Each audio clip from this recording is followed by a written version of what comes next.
സാഹസിക ടൂറിസം ഓപ്പറേറ്റർമാർ സുരക്ഷാ നിയമങ്ങൾ കർശനമായി പാലിക്കണമെന്ന് ഒമാൻ ടൂറിസം മന്ത്രാലയം.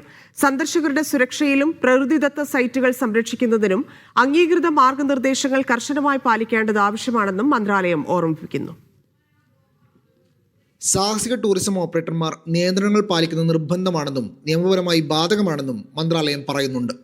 അംഗീകൃത മാർഗനിർദ്ദേശങ്ങൾ ലംഘിക്കുന്നതായി കണ്ടെത്തിയാൽ നിയമ നടപടി നേരിടേണ്ടി വരും. ടൂറിസം പ്രവർത്തനങ്ങളെയും പരിസ്ഥിതി സംരക്ഷണത്തിനെയും നിയന്ത്രിക്കുന്ന നിയമങ്ങൾ പ്രകാരമായിരിക്കും നടപടി. റോക്ക് ക്ലൈംബിംഗ്, ഹൈക്കിംഗ്, മറ്റ് ഔട്ട്ഡോർ അനുഭവങ്ങൾ തുടങ്ങിയ സാഹസിക ടൂറിസം പ്രവർത്തനങ്ങൾ സുരക്ഷിതവും ഉത്തരവാദിത്തോടെയും നടത്തുന്നുണ്ടെന്ന് ഉറപ്പാക്കണം. പങ്കെടുക്കുന്നവരുടെ സുരക്ഷയും ഒമാന്റെ പരിസ്ഥിതി സംരക്ഷിക്കാനും ഈ നിർദ്ദേശം ലക്ഷ്യമിടുന്നു. സ്വകാര്യ ഭൂമിയിലോ സർക്കാർ സ്വത്തിലോ ഏതെങ്കിലും സാഹസിക പ്രവർത്തനം നടത്തുന്നതിന് മുമ്പ് ഓപ്പറേറ്റർമാർ ബന്ധപ്പെട്ട അധികാരികളിൽ നിന്ന് മുൻകൂർ രേഖാമൂലമുള്ള അനുമതി തേടിയിരിക്കണം.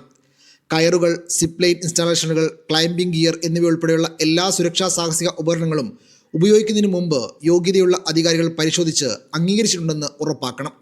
സാഹസിക സ്ഥലങ്ങളിൽ നിലവിലുള്ള സുരക്ഷാ ഉപകരണങ്ങൾ മാറ്റുകയോ കേടുവരുത്തുകയോ കൃത്രിമം കാണിക്കുകയോ ചെയ്യുന്നത് കർശനമായി നിരോധിച്ചിട്ടുണ്ട്.